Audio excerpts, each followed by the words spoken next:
Tak suka dibentak double update. Sah, cepetan dong. Ini udah mau jam 7 malam loh. Nanti kemalaman. Teriakku dari bawah. Larissa sedang berdandan di kamarnya. Tapi rasanya lama sekali. Membuatku bosan saja. Sebentar kak. Sahutnya. Apakah perempuan berdandan selama itu saat akan pergi kondangan? Memangnya, apa sih yang mereka pakai? Aku menunggu di ruang tamu sambil memainkan ponselku membalas chat teman-teman SMA dulu. Mereka mengajakku bertemu untuk reuni kembali. Tetapi, aku rasanya enggan. Entahlah. Menurutku bertemu dengan mereka sekali saja saat itu sudah cukup. Malam ini aku akan menghadiri acara resepsi pernikahan klienku.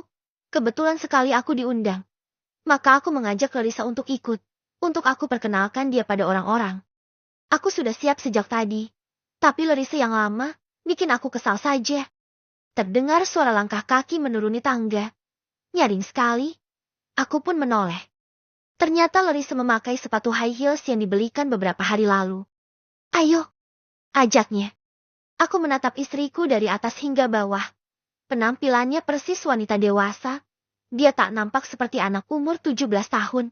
Hanya saja tubuhnya yang kecil itu menjadikan dia terlihat seperti wanita yang mungil. Larissa sangat cantik dengan memakai gaun sebetis memayung. Bagian atasnya berlengan panjang. Dia juga mengenakan jepitan bunga di satu sisi rambutnya, lalu mengenakan riasan biasa yang tak berlebihan. Dia tampak seperti nuna-nuna Korea, yang sering dibicarakannya, didukung dengan kulitnya yang putih khas Asia. Dia terlihat sempurna di mataku. Larissa menghampiri dan langsung menggandeng tanganku. Kami keluar dari rumah. Aku mengunci pintu sebelum pergi, lalu masuk ke dalam mobil. Aku terus menatapnya dari samping. Dia sangat cantik. Kenapa sih liatin aku terus? Gak cocok ya? Tanyanya merengut. Cocok. Kamu cantik banget. Malah kayak udah dewasa aja. Jawabku jujur. Aku berlebihan gak kak dandanannya? Tanyanya mendongakkan wajahnya padaku. Enggak kok. Lebih bagus kayak gini daripada dandanan menor. Jawabku lagi. Larissa tersipu. Kami segera pergi, karena pesta pasti sudah diselenggarakan sejak tadi. Tapi kami baru berangkat. Mungkin akan sedikit terlambat nantinya. Perjalanan ke tempat pesta cukup jauh. Mungkin akan memakan waktu sekitar 25 menit atau lebih. Lapar kak, lenyek Larissa. Nanti makannya di sana aja ya ucapku. Tapi lapar banget, aku cuma makan tadi siang loh. Lenyeknya lagi. Lah, kenapa? Kamu kan saya kasih uang jajan, harusnya banyak makan dong. Tanyaku. Kan uang sisanya aku kasih ke pengemis kayak biasa, jadi nggak bisa jajan lagi. Jawabnya. Astaga, aku lupa. Larissa kan memang punya kebiasaan membagi uang sisa jajannya. Tahan ya, kan mau mampir ke toko juga tanggung. Nanti malah lebih kemalaman lagi sampainya. Pintaku. Larissa mengangguk dengan terpaksa. Ah, kasihan sekali, tapi aku tak memiliki camilan di dalam mobil, karena aku sendiri memang tipe orang yang jarang mengemil. Larissa menopang pipinya dan menyandar ke jendela mobil. Pasti dia bad mood sekarang. Aku mempercepat laju mobilku, agar bisa cepat sampai di tempat pesta. Kasihan Larissa sudah kelaparan. Aku ini tega sekali. Istri ingin ganjal perut tapi tak mau berhenti. Ah, iya benar. Aku ini memang tega, tapi mau bagaimana lagi? Jika kami mampir dulu untuk membeli makanan, itu malah menambah telat waktu datang ke pesta. Maaf ya sayang. Sekitar 25 menit kemudian, kami telah sampai di acara pesta yang diadakan di sebuah aula. Aku dan Larissa turun. Kami berjalan bersama memasuki area. Nikahan siapa sih? Tanya Larissa. Nikahan anaknya klien saya. Makanya saya diundang. Jawabku. Pestanya mewah banget. Pasti orang kaya deh. Tebaknya. Norak sekali. Tentu saja orang kaya. Makanya pestanya mewah. Larissa memerhatikan setiap dekorasi yang ada. Aku terus menggandengnya berjalan bersamaku. Kami tiba di dalam aula. Aku disambut hangat oleh klienku itu. Ini istrinya Pak Jason kah? Tanya klienku. Iya, ini istri saya. Kenalkan namanya Larissa. Aku memperkenalkan Larissa dengan klienku itu. Mereka berjabat tangan. Larissa bersikap sangat ramah padanya. Saya kira Pak Jason ini masih lajang. Ternyata sudah menikah toh. Timpanya. Aku hanya mesem saja. Tentu mereka akan menganggapku lajang. Karena aku memang tak pernah membawa Larissa kemana-mana. Apalagi bertemu dengan klien. Kak, pengen makan. Rengeknya lagi. Iya sabar dong. Saya kan harus sapa yang lain dulu. Nanti terkesan sombong. Aku agak malu jika Larissa seperti ini. Tapi perutku lapar banget kak.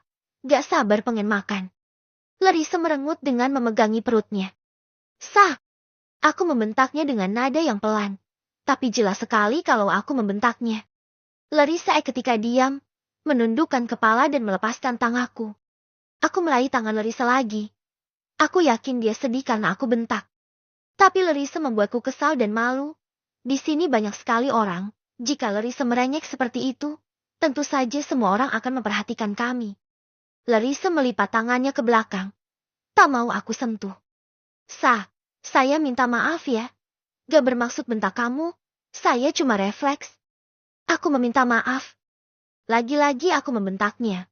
Padahal sudah berapa kali aku berjanji tak akan membentaknya lagi. Tapi terus saja terjadi secara tak terduga. Aku kembali meraih tangannya di belakang. Larissa tetap menjauhkan tangannya dariku. Aku bingung jadinya.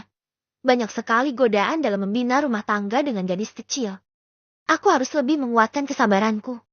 Para tamu yang hadir yang tentu saja mengenalku menyapaku sangat ramah. Mereka mengajakku mengobrol, hingga aku melupakan kalau aku membawa istriku ke pesta tersebut. Lama sekali aku mengobrol, aku tak menyadari kalau Larissa pergi dari aula. Begitu sadar, aku segera keluar untuk mencarinya. Aku takut dia pergi. Sedangkan dia tak tahu jalan ataupun letak lokasi tempat ini. Aku mengedarkan pandanganku mencari Larissa yang entah di mana. Di antara kerumunan orang pun tak ada. Argogi. Kenapa Larissa selalu pergi sih setiap kali aku memarahinya? Kenapa dia sangat baperan sekali? Aku mencoba menanyakan pada yang lain tentang Larissa. Mungkin saja mereka melihatnya. Tapi ternyata mereka tak melihatnya sama sekali. Aku menjadi semakin bingung. Mencari-cari Larissa di setiap tempat pun tak kutemukan. Karena kesal sekali, aku masuk ke mobilku dengan rencana untuk mencarinya di jalan. Siapa tahu dia masih ada dalam perjalanan. Namun, aku sangat terkejut begitu melihat Larissa ada di dalam mobil tertidur dalam posisi duduk di kursinya. Ya Tuhan, sepertinya Larissa saat lapar dan marah tadi ingin pergi. Tetapi dia tak tahu jalan pulang. Jadi dia masuk ke dalam mobil dan tertidur. Ya Tuhan, aku jahat sekali membiarkan dia seperti ini, seperti orang kikir saja. Aku memasangkan sabuk pengaman padanya tanpa mengganggu. Kemudian aku keluar dari area aula untuk pulang. Sepanjang jalan, aku terus menatap Larissa sesekali. Kasihan sekali dia. Dia hanya lapar dan ingin makan, tapi aku malah membentaknya. Padahal aku sudah berjanji padanya untuk mengajak makan dia tempat pesta. Jahat sekali kau Jason. Aku menghentikan mobilku di depan sebuah warung makan. Aku turun tanpa mengajak Larissa. Aku memesan beberapa menu makanan yang disukai Larissa beserta nasinya. Kemudian membeli air minum dan kembali masuk ke dalam mobil. Aku mendekati Larissa. Kucium bibirnya lembut untuk membangunkannya. Larissa terbangun saat aku cium bibirnya. Dia tampak sangat terkejut. Makan dulu ya. Saya udah beliin makanan dari warteg. Aku menunjukkan apa yang aku beli padanya. Larissa menghindari tatapanku. Sepertinya dia masih sakit hati. Maafkan saya soal tadi. Maaf banget. Saya menyesal. Aku kembali meminta maaf. Larissa tak menjawab.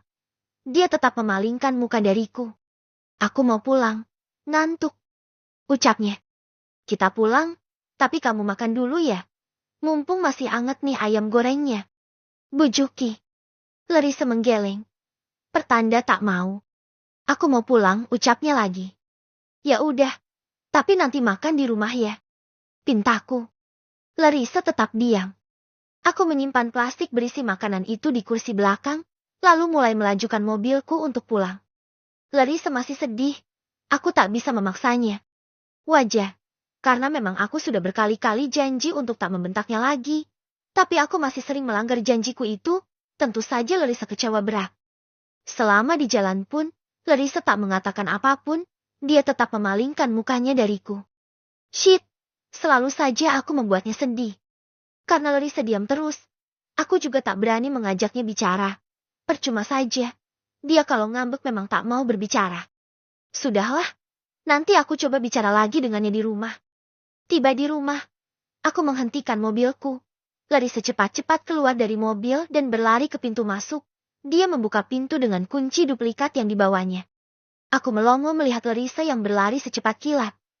Aku ikut turun dengan membawa makanan yang aku beli. Aku meletakkan plastik itu di atas meja makan dan menyusul Larissa ke kamar. Tapi, Larissa tak ada di kamar kami. Aku pun mendatangi kamar yang dulu di tempatnya. Ternyata pintunya dikunci dari dalam. Sah, buka pintunya. Makan dulu yuk. Aku mengetuk pintu kamarnya. Sah, saya beliin ayam goreng sama ikan tongkol balado kesukaan kamu loh.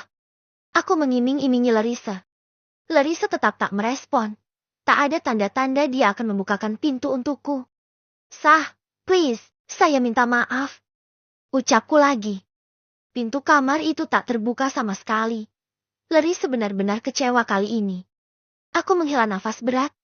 Aku menyerah untuk membujuk Larissa. Maka aku kembali ke kamarku. Mungkin Larissa butuh waktu untuk memaafkan aku kali ini.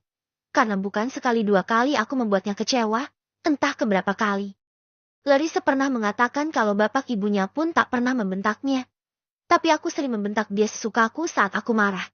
Aku tak pernah memikirkan perasaannya. Merasa dia adalah milikku. Hingga aku berani membentaknya. Aku membanting tubuhku di kasur. Aku harap nanti malam Larissa akan pindah ke kamar kami lagi.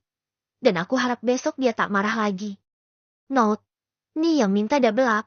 Sor kasih double up. Jangan lupa dukung terus. Biar Sor makin semangat. Nekat.